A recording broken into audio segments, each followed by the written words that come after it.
Hello বন্ধুরা, welcome to Sharmi's kitchen. আজকে আমি আপনাদের জন্য গরমের একটি হালকা পাতলা রেসিপি নিয়ে চলে এসেছি, সজনের ডাঁটা দিয়ে মাছের ঝোল।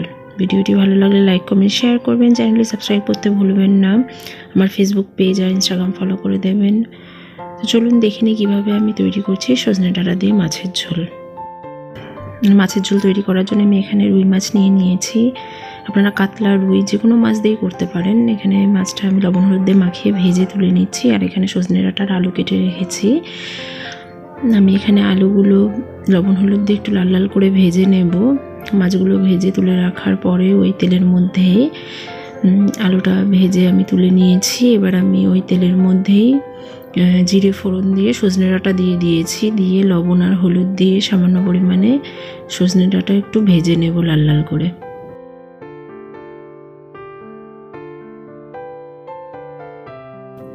ডাঁটা ভাজা হয়ে গেছে। এবার আমি এর মধ্যে আদা বাটা, লঙ্কা বাটা দিয়ে দিচ্ছি। আপনারা চেরা লঙ্কাও দিতে পারেন, আমি এখানে বাটা দিচ্ছি। ঝালটা আপনারা আপনাদের টেস্ট অনুযায়ী দেবেন। একটু ভালো করে কষিয়ে নিয়ে তারপর একটু জল দিয়ে দিচ্ছি পরিমাণ মতো, যাতে মশলাটা পুড়ে না যায় আর ভালো করে কষানো হয়ে যায়। এবার আমি এর মধ্যে গুঁড়ো মশলা দিয়ে দেবো, পরিমাণ মতো জিরে গুঁড়ো আর ধনে গুঁড়ো দিয়ে দিচ্ছি, 1 চামচ করে দিয়েছি। দিয়ে ভালো করে কষিয়ে নেব মশলাটা। এখানে পরিমাণ মতো লবণ আর হলুদ দিয়ে দিচ্ছি, দিয়ে ভালো করে কষতে দেব। ভালো করে সব কিছু কষানো হয়ে গেছে। এবার আমি ভেজে রাখা আলু দিয়ে আরও কিছুক্ষণ কষিয়ে নেব। এখানে সব কিছু ভালো করে কষানো হয়ে গেছে, তেল ছেড়ে দিয়েছে। এবার আমি পরিমাণ মতো জল দিয়ে দিচ্ছি, দিয়ে ভালো করে ফুটে আসা পর্যন্ত অপেক্ষা করব। আমি এখন ঝোলটা ঢেকে দেব।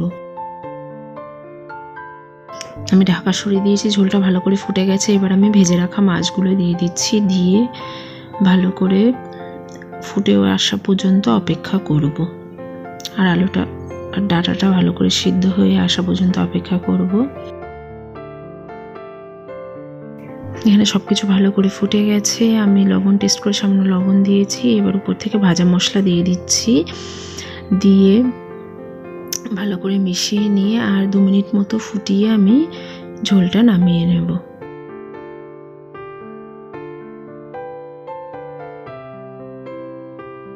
আমার এখানে সজনে ডাঁটা দিয়ে পাতলা মাছের ঝোল রেডি হয়ে গেছে। গরমে কিন্তু এরকম পাতলা পাতলা মাছের ঝোল খেতেই ভালো লাগে।